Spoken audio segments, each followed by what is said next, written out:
Hello and welcome to the Freestylers Premier League podcast. This is where we will be talking about transfer rumours, matchday predictions and just general club news. So today we have a special guest with us. It is Jacob Phillips. Say hello. Hey, I'm Jacob. I'm going to be doing the podcast. Please. And obviously we are with Luke. So let's get on. Hi guys. So let's get on with the predictions for this week. Right, so the first game is Tuesday the 14th, and that is Chelsea v Norwich. So what do we think on that? As you know, Norwich have been relegated to the Championship. I think Chelsea will come up on top with a 4-1 victory with Christian Pulisic grabbing a hat-trick and Mason Mount grabbing a goal as well, with Todd Cartmell getting there with the Norwich goal. I think that Norwich are going to put a lot, because if you think about it, Norwich have been relegated already. It's like they've got nothing to play for, so they're just going to go in and just go for it. Whilst Chelsea, they're in like a battle for the top four, would you say? So I think they're just going to go in and just like come out to fire. Whilst Norwich are going to be like, I just can't be bothered. I think they'll put an upset. I reckon 2-1 Norwich. Yep, and I think obviously Chelsea are pushing for it, but I think, like Jacob said, I think they're going to try too hard. I don't know if Norwich are going to try, because they're obviously down. I think they're going to play a lot of youngsters for next year. But I think this could be an upset, and I am predicting 2-2. Talking about Norwich's youngsters, you know Luke, his brother's been playing for Norwich a lot lately. Yeah, Josh Martin, very good youth. Yeah, I've heard quite a lot about him. He's very talented. He made his professional Premier League debut against Villa. Yes, he did. Yeah. Right. Alright, what game's next? So the next fixture is, we're moving on to Wednesday. There's 3 6 o'clock fixtures and an 8:15. And the first 6 o'clock is Burnley versus Wolves. Oh, well, Wolves, they've been doing all right in the Premier League, I think. Same with Burnley. They haven't had one of their best seasons in the Prem. They've done all right. They're mid-table. I think that could be a 2-1 win to Wolves. At first I was going to say Wolves are going to dominate 4-1. But Burnley are on a 5-run unbeaten streak. And their last game they played Liverpool and drew 1-1. So I think they're playing well at the moment. And they are 10th, joint with Arsenal. I think it'll be 2-2. I think it'll be a draw. Yeah, I think this is going to be a very interesting game, as obviously Wolves want to either keep Europa League or try and push Man United. And so Burnley probably want to scrape a Europa League as well. So it's going to be a very, very interesting game, and it's going to be a big decider. So I think it's going to be 1-1. And the next 6 o'clock game is Man City versus Bournemouth. Well, I think Man City will absolutely dominate in that game. I'm saying it will go to a 5-0 victory, because, as you know, Man City do play very well against these lower league teams. City are lucky people as getting their ban lifted today. I think they'll be good spirit. But I don't think it will be a domination. I think it will be 1-0, maybe 2. Just because looking at Bournemouth's last game, it was 4-1 to them and they played Leicester. So I do feel like it will be close, but I think Man City will edge it and it will be 1-0, 2-0. I think that Man City have obviously got the buzz of the ban being lifted. Bournemouth probably have a bit of confidence as well. So I think that possibly it could be an upset, but I very much doubt it, because the Bournemouth only kind of really won because of Kasper Schmeichel mistakes. So I think it's going to be 3-0 to Manchester See, that's City. where I disagree with you, because I did think Bournemouth, they showed quite a bit of heart in that game, considering they did come from 1-0 down, didn't they? And it was 4 in the end, and Bournemouth would have been going into it thinking, we're in relegation zone. We're playing one of the teams in the top 4, pushing the Champions League. And then 1-0 down. At that point, most teams would have been like, I give up. They kept pushing and made it 4. Yeah, but the lower positions teams in the Premier League, they will be chucking themselves on the line for that win, because they're trying to scrape to stay up. Yeah, I agree with that. Like the next game is also 6 o'clock, and that is Newcastle v Spurs. Oh, I think it's not as quite as a tight game that I think it is, but it does have the possibility of being a draw, because you never know with Newcastle or Tottenham. Newcastle can play really well if they try their hardest. Same with Tottenham. I've seen yesterday when Tottenham played in the North London derby. Tottenham showed real passion trying to win. So I think it will be a 2-1 win to Tottenham. See, I don't know, because Tottenham are playing well at the moment, but if we look at our last few games, it was Thursday, then it was Monday, so we only got a 3-4 day rest. Then we went to another Thursday, and then we went to yesterday, and now we're playing on Wednesday. So we're not having really much of rest. Whilst I look at Newcastle's last, they had, I think, a week's rest. So yeah, they played on Saturday, and now they're playing Wednesday. Then they had another week, about a week's break with Wednesday. And it's just, I feel like Tottenham are playing well at the moment. Obviously, I want Tottenham to win. I can agree with George. I can see a 2-2. Yeah, I think that obviously without the crowd, this is a big game. Obviously, Newcastle at home. That if the crowd was there, Newcastle could have really pushed. This is a game where the lower teams playing the bigger teams need their crowd, and obviously Newcastle have got a big stadium, so they can have that atmosphere.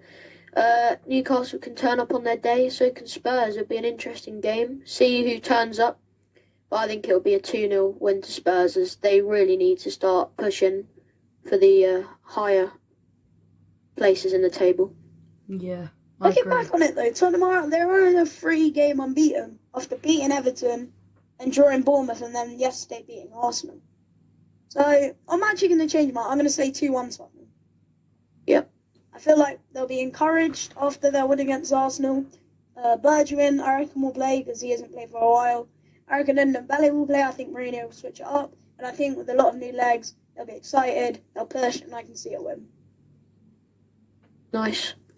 Right, the next fixture is on the same day, Wednesday the 15th, but 8:15, and that is Arsenal v Liverpool. Well, Liverpool, 4-0. Well, last time they played, it was when they last played in the cup. Arsenal played very well. It was a 5-4 win to Liverpool, wasn't it? But they came back, Liverpool. So I think this will be a 3-1 win to Liverpool, because Arsenal aren't doing their best. They've lost to Brighton, and I can't see them winning. No, obviously I was joking. I don't think it'll be 4. Obviously, I reckon Liverpool win this one. Arsenal before the Tottenham game. In fact, in the Tottenham game, after watching it, opening half they played quite well. They let it go towards the end. I think that's because they're lacking the stamina with Arsenal. That's why I believe Arteta needs to do a job in this window. He's not done good enough. Well, Emery hasn't done good enough with the defence. They need players that can last the whole game, because if you looked at the Tottenham game, he just kind of stopped at the end. That's why I think Arsenal will go 1-0 up, because as of the start of the game, Arsenal are a strong side. They're good. I think I can see it finishing 3-1 to Liverpool.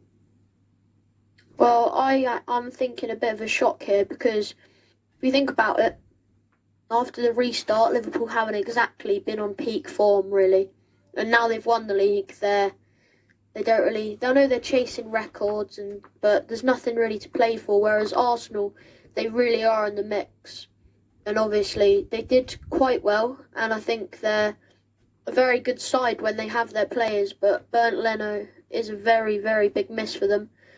And I think as Liverpool are a pressing side, I really don't think Arsenal's defence can stay a good defence with all that pressure on them. So I think it'll be a 2-0 Liverpool win. Speaking on Arsenal's defence, if I go back to the lineup of the Tottenham game, look at this. So the first half, everything's even. You know, they had a bit more possession than us.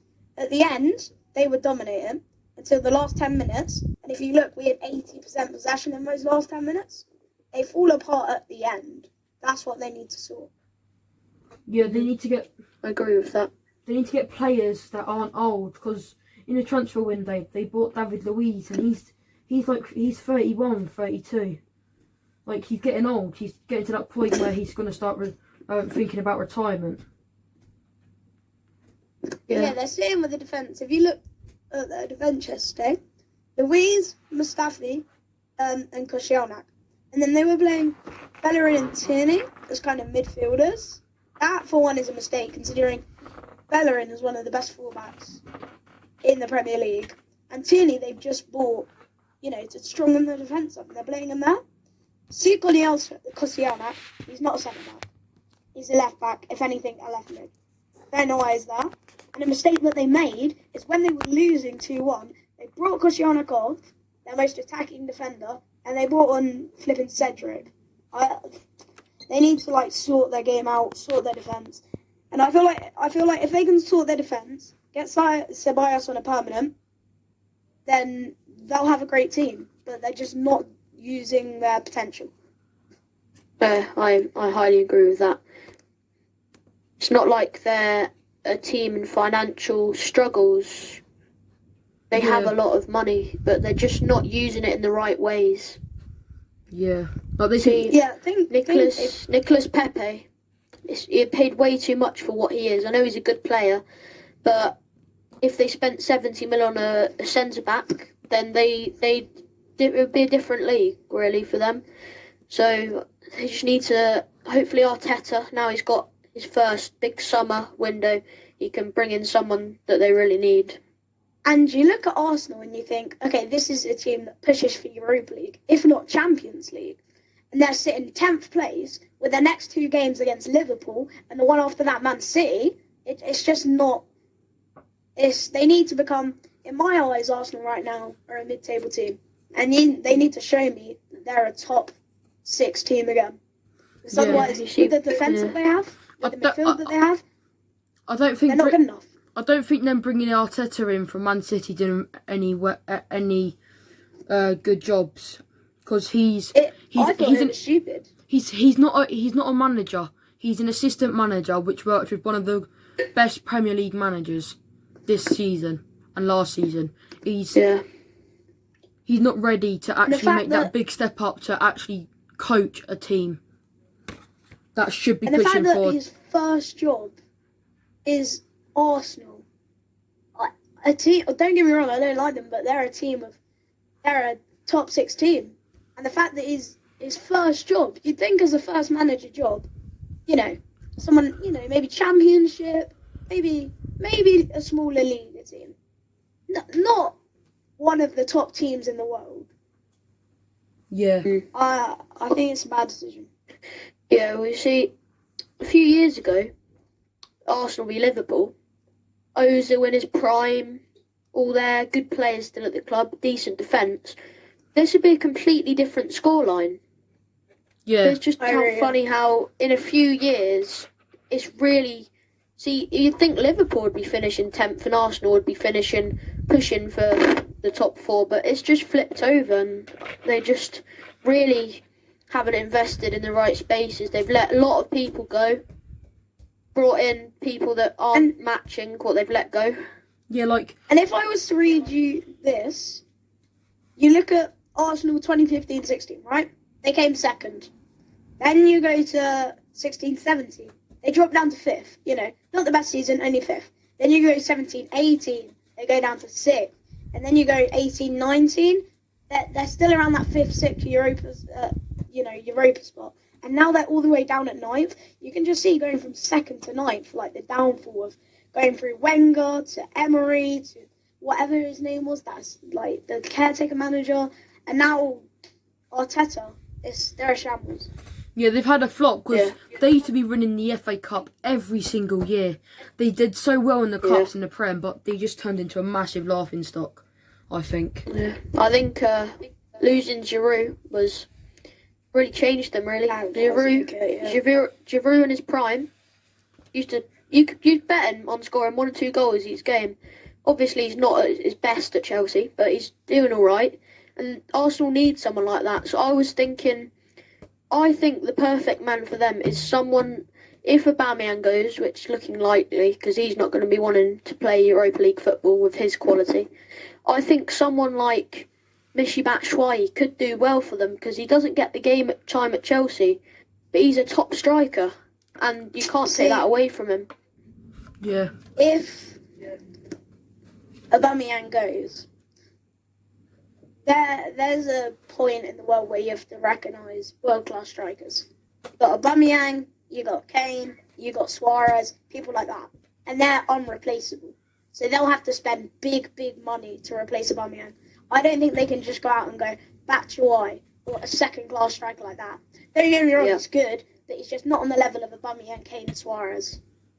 Yeah, and also Yeah, Lacazette. well, I think that... I think they should. Yeah. I think they should actually try and get rid of Lacazette for the money because he can give them big bucks. I'd say he's at least worth 50 million. That could get him a good defender, a very good, talented young centre mid, and also a very experienced striker. But anyway, we spent 10 minutes on this. Let's move on to the next one. Yeah, well, I think just a last point is, I was thinking of a striker. I think the perfect fit is Memphis Depay. Yeah, something like that. When he was at Man United, didn't prove himself. Went over to France, banging in goals in the Netherlands team.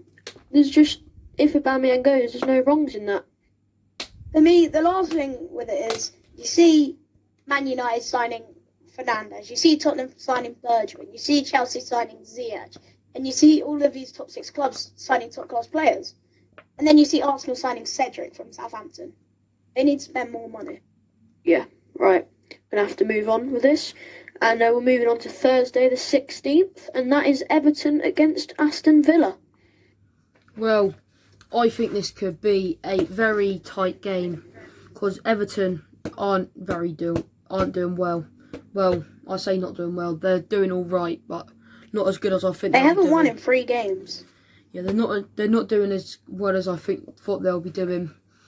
And Aston Villa, they're fighting for relegation. They're fighting to stay up as well. They're in a relegation battle. Same with other clubs like Watford, West Ham.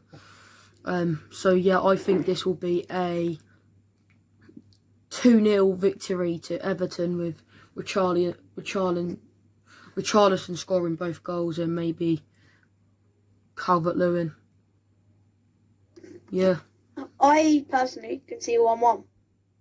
Because looking at Villa's last game, 2-0, they beat Crystal Palace. Palace, obviously, with a player like Zaha, you would have thought they would have soared for a relegation. You know, Palace, understandable, they're not a top 6 team, but they're definitely not a relegation. If they're losing 2-0 to Villa, it just shows Villa are going to park that fight. And with a player like Grealish, they won't go down that easy. So I can see 1-1. Yeah, I think, obviously, with that win, that's probably given them a confidence booster. With their player like Grealish, who is Aston Villa through and through, he wants to stay in the Premier League. Aston Villa want to keep him, because if they go down to the Championship, there's no way he's having another season in there. Well, I think Jack Grealish and players like that will give an extra push, because they really want to stay up. There's people like there's people in their team that look a bit like they're just in there because they're playing in the Premier League and they're not really playing for the club. A bit like when Di Maria came to Man United, for example. I think he just played for just the joy of in the Premier League, where he should be playing for the badge on his chest. So I can see an interesting game, and I think that if Jack Grealish and Douglas Luiz and players like that play well, it could be good. But they've lost John McGinn from through injury, so I think with that, it's a crucial player, and I think Everton will scrape the win 1-0 with a Richarlison goal. Yeah. Right, on to the next one. Right, Leicester versus Sheffield United. Oh, well, that is a very tight game. They're both fighting for top 4. I think Sheffield United have that quality to actually scrape top 4. And they could scrape, they could scrape a top 5, but I think they could actually push, if they tried their best, they could push for a top 4 and beat like those teams like Man United and teams like that around them to actually get that top 4 position. So and Leicester, they're fighting as well, because it's a really small gap between every single team. Just like the Championship, there's like 5 teams fighting for that 6th position. So I think it will come down to a 1-1 draw. Yeah. See, people have been saying bad things about Sheffield. I can see why. The restart happened 0-0 Villa, then it went 3-0 to Newcastle, then it went 3-0 to United, then it was 2-1 Arsenal. Then they beat Tottenham 3-1.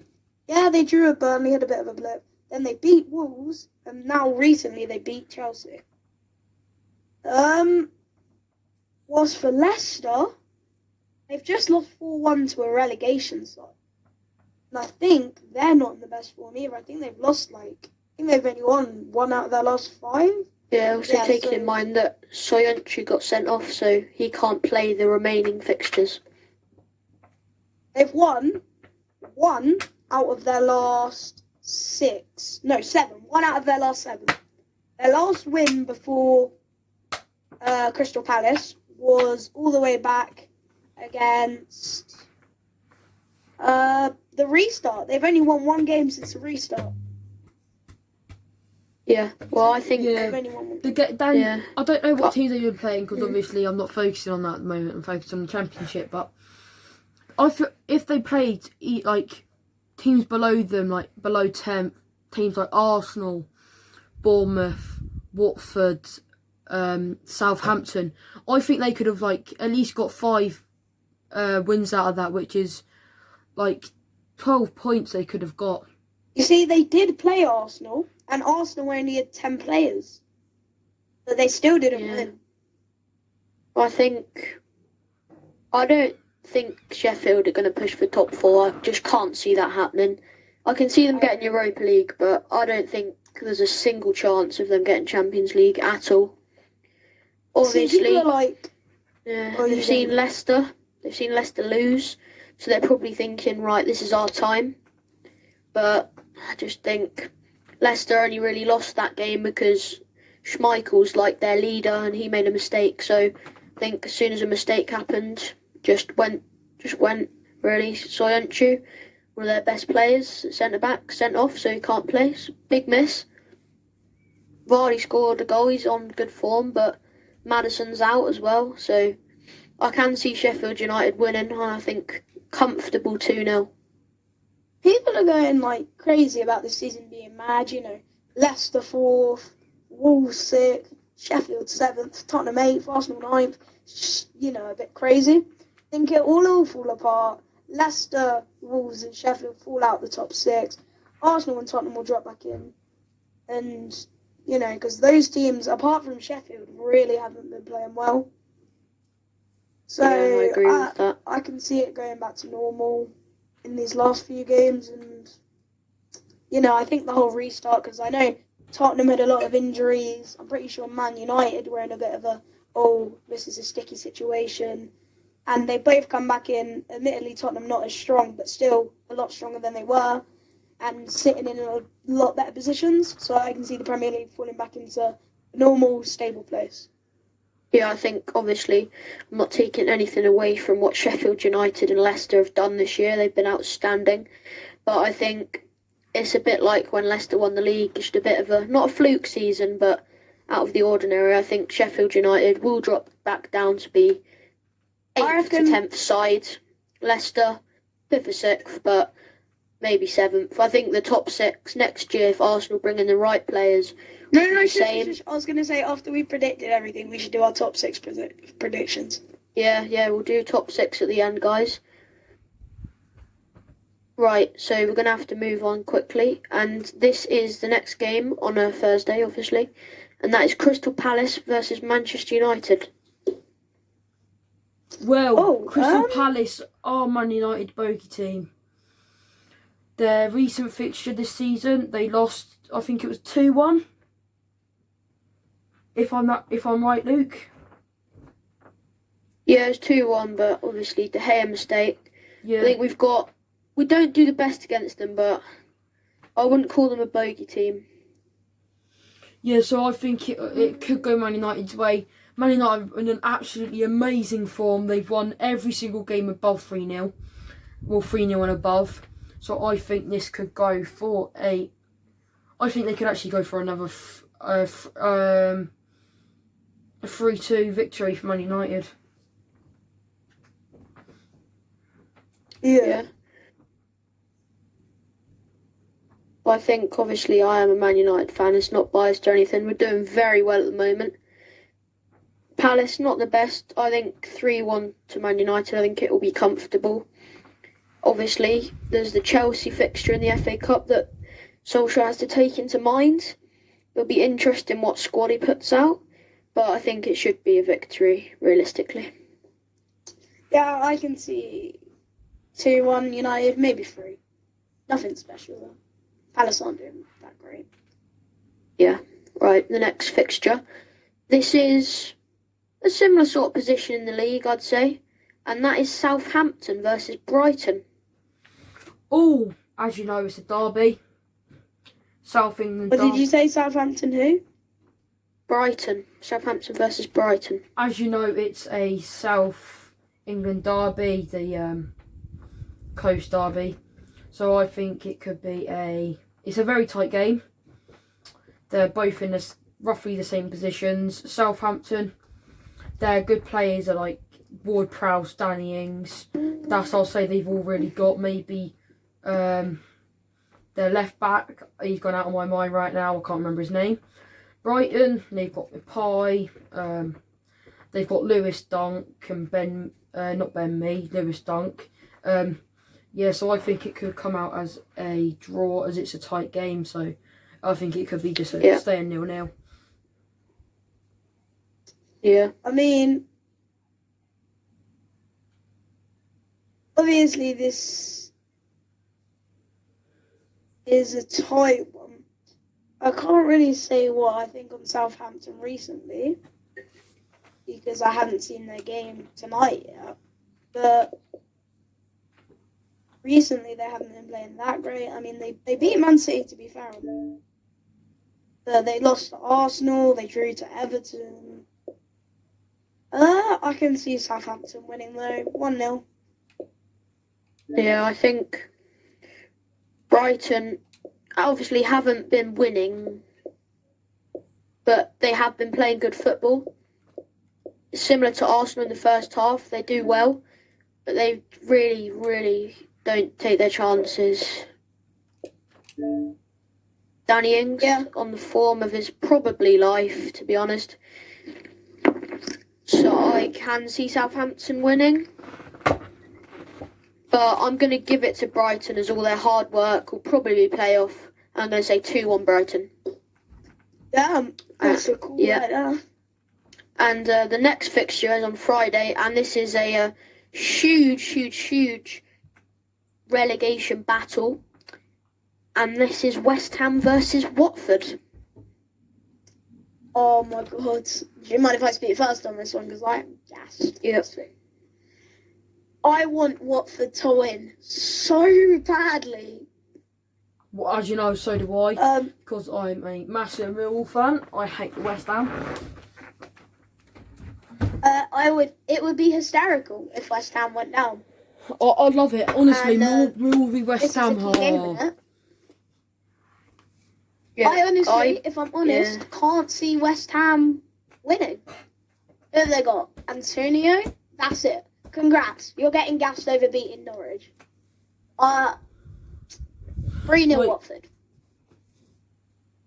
Oh, Jesus. Okay. Yeah, I think obviously Antonio, I'm not taking away he scored 4 goals, but if you look back at the goals, they're like little tap-ins, little headers, deflections.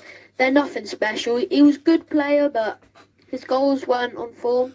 Danny Even Welbeck if the goals are insane, they're the team getting relegated. Yeah, Danny It means Welbeck nothing. scored a bicey.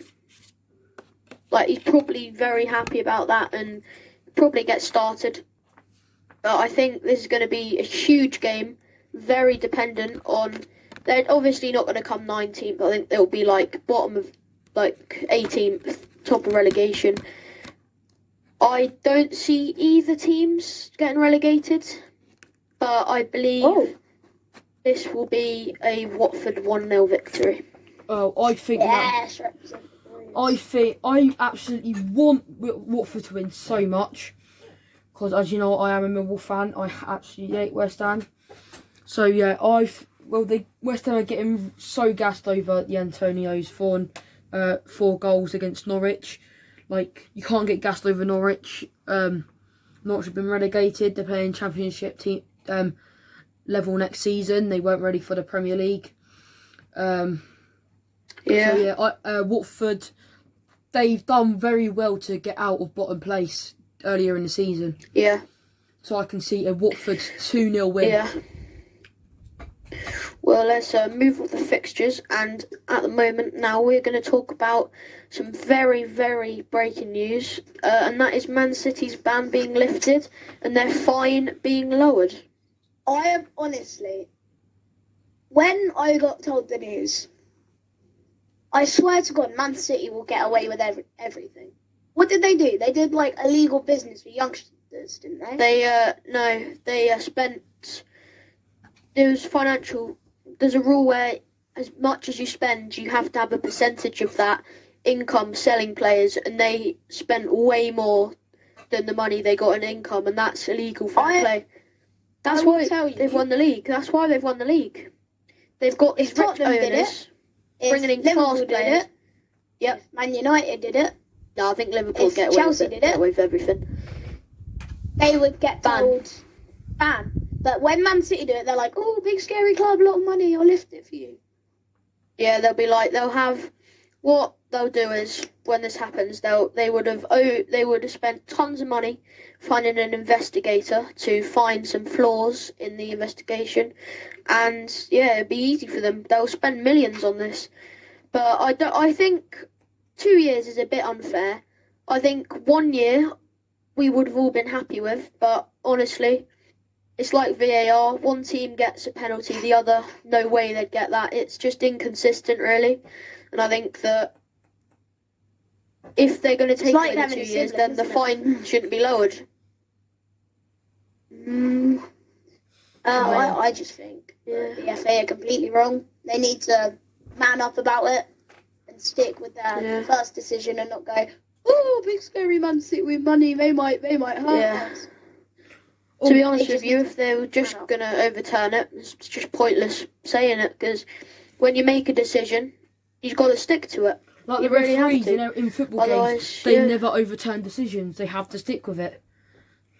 It's ridiculous, you see. One thing, let's go out of the Premier League for now. Let's have a look at Wigan Athletic. They have been put in administration, so they could. Yes, they have. They could do a Bury. They might scrape it back like a Bolton. Like Bolton, yeah. They got put in administration for their, well, as you know, administration, like they can't play. They can, I think. The system's very corrupt. Well, EFL it's something I can't explain it. It's like they're always out of order. Millwall, they went Yeah. Millwall nearly got in administration in the year 2014. But Millwall could have been a long gone club by now, but they haven't. We got John Burson, but enough of that. Back to the Premier League.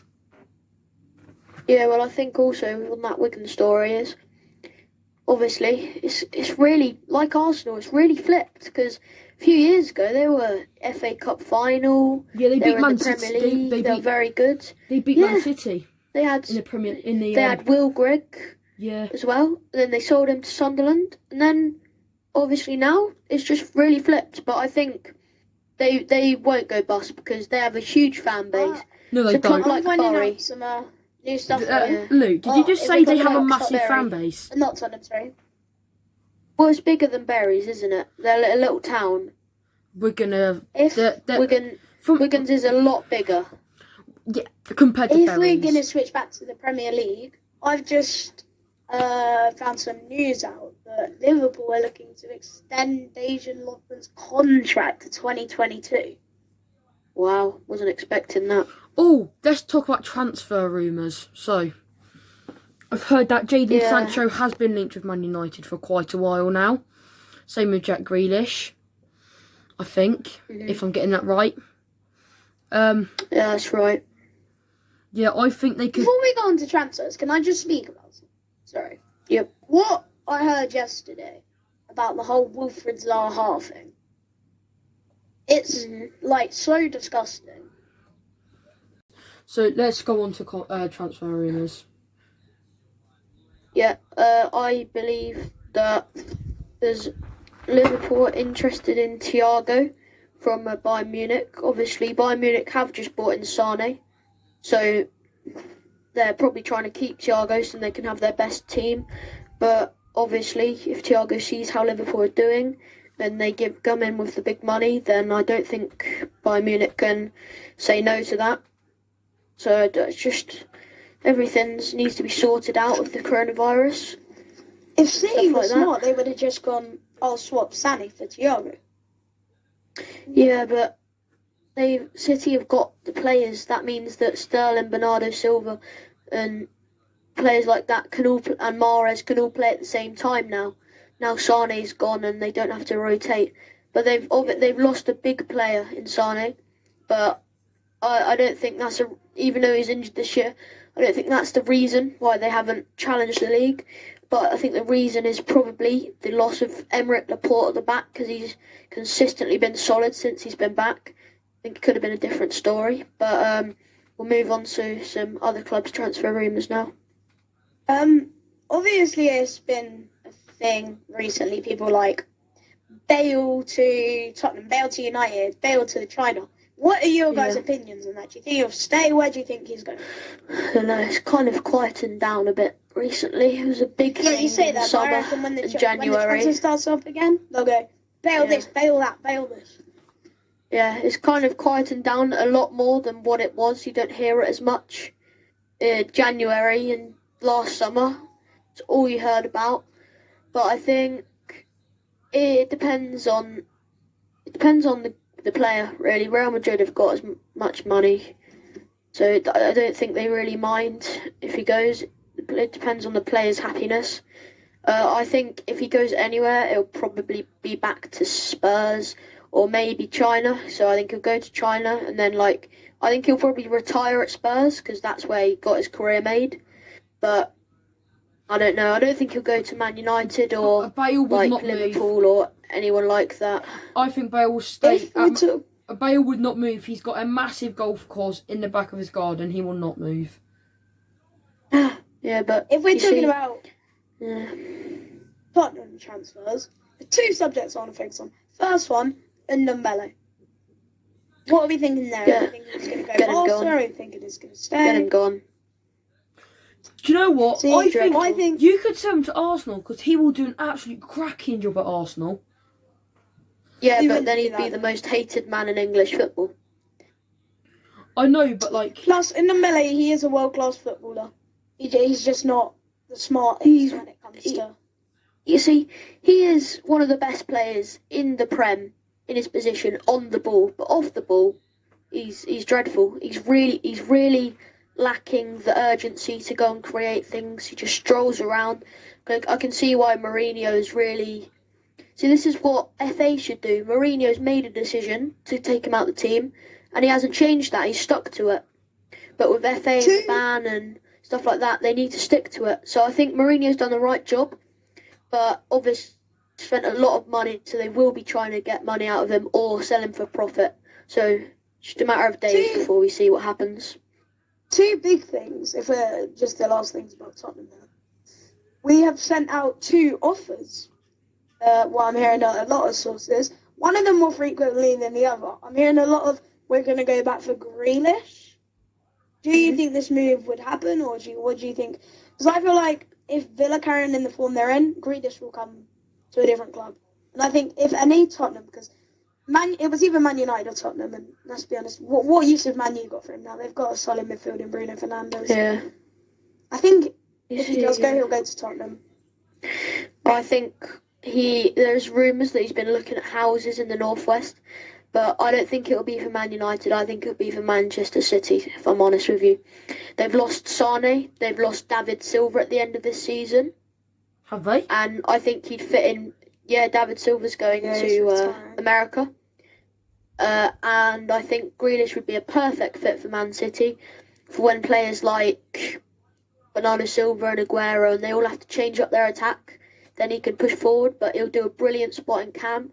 But it's a matter of if City want to stick with Foden, who's been doing fantastically, or they want to bring in Grealish for more youth. I'm not sure. I don't think he'll go to Man United, because I truly, as a Man United fan at the moment, our priority is probably Sancho.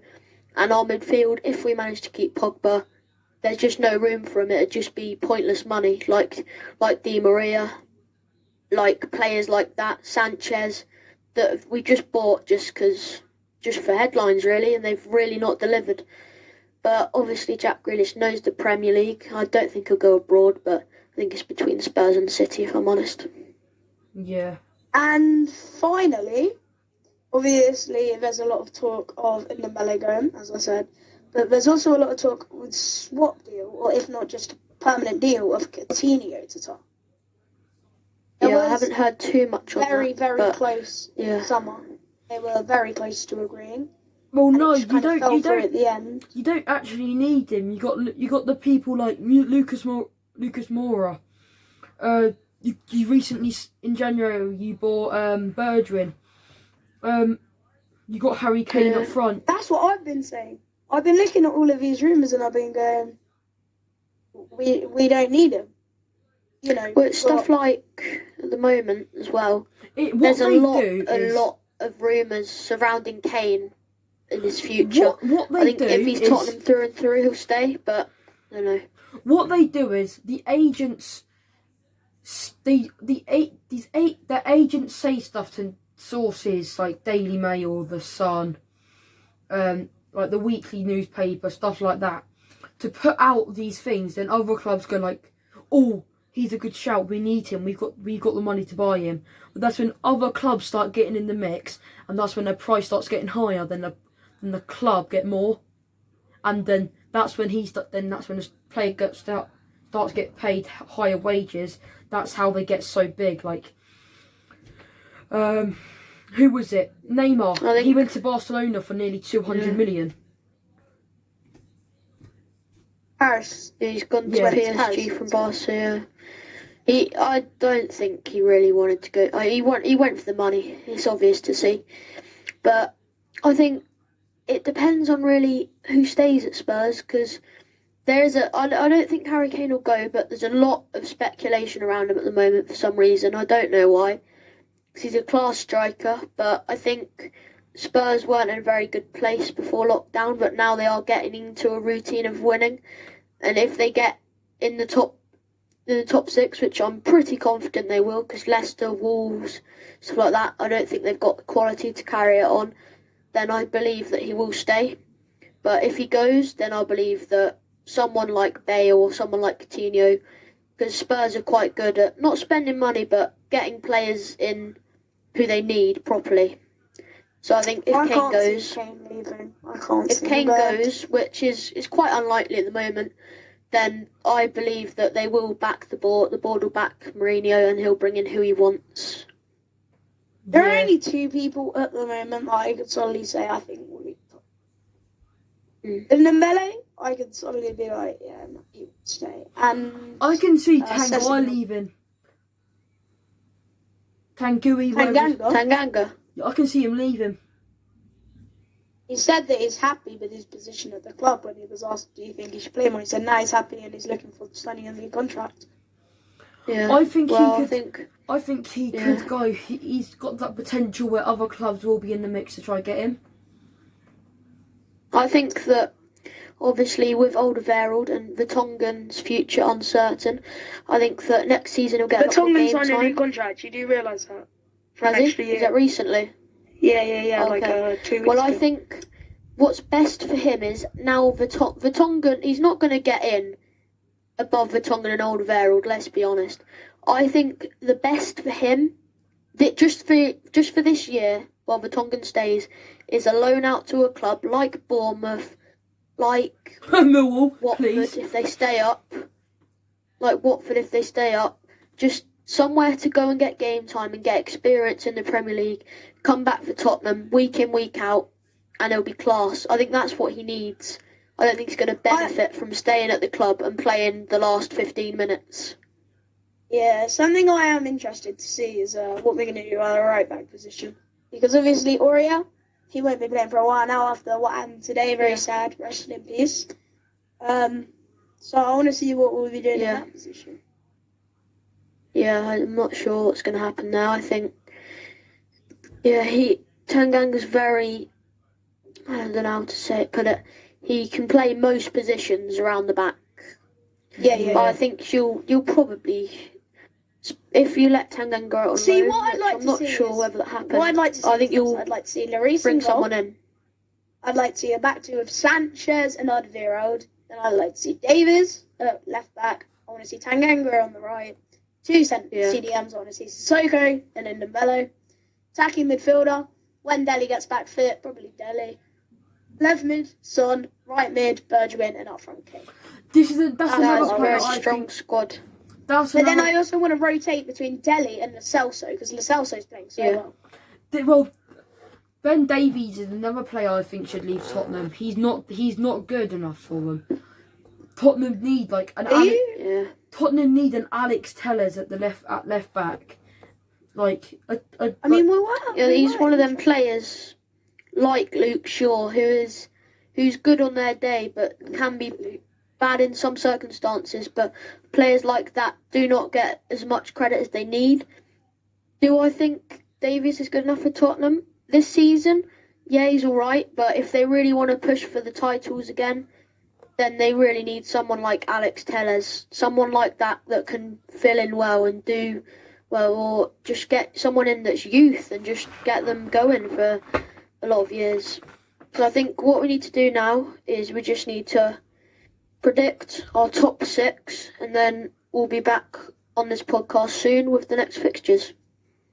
So I'll ask George first who he thinks is going to be top 6. Obviously Liverpool in first. Obviously. Man City. I think it will go down to Chelsea, Manchester United, Tottenham. I will say. Yep. Tottenham get Europa League because I think Man United will do it over Tottenham, and then 6th place either Leicester or Sheffield United. Yep. Nice. Right, Jacob, what do you think on this? No, I don't mind.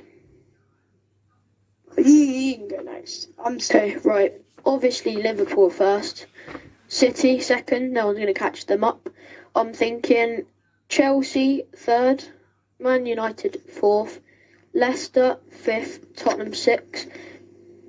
And Tottenham could easily switch, and whoever goes 5th or 6th. If Leicester is 5th, then it'll be like a point. But if Tottenham are 5th, then it'll be like a point. So it'll be very close between those two. but I don't see Sheffield and Wolves pushing for that. I can see Spurs getting in there, not Arsenal, not Wolves, not Leicester. Well, I can see Leicester obviously, but they are dropping a lot. But I think if Spurs carry on the form they're in, start winning games, get goal difference, then I think they can challenge for. I don't think they can challenge for top 4, but 5th and 6th is certainly in their range. I can see, for me, obviously, Palace win the league. Now, I can see Liverpool obviously winning the league. Man City obviously second. I can see Man United third. Yep. I can see a very close battle between Tottenham, Leicester and Chelsea for the other top 4 spot. I can't tell who would edge it. I'm going to go Chelsea just edge it by a point or so. Then I'd say Tottenham 5th and Leicester 6th. But Tottenham, Leicester and Chelsea, those 3 positions, it can be random. You can't really tell there. It's like a 1-point sort of thing. See how it goes though. Yeah.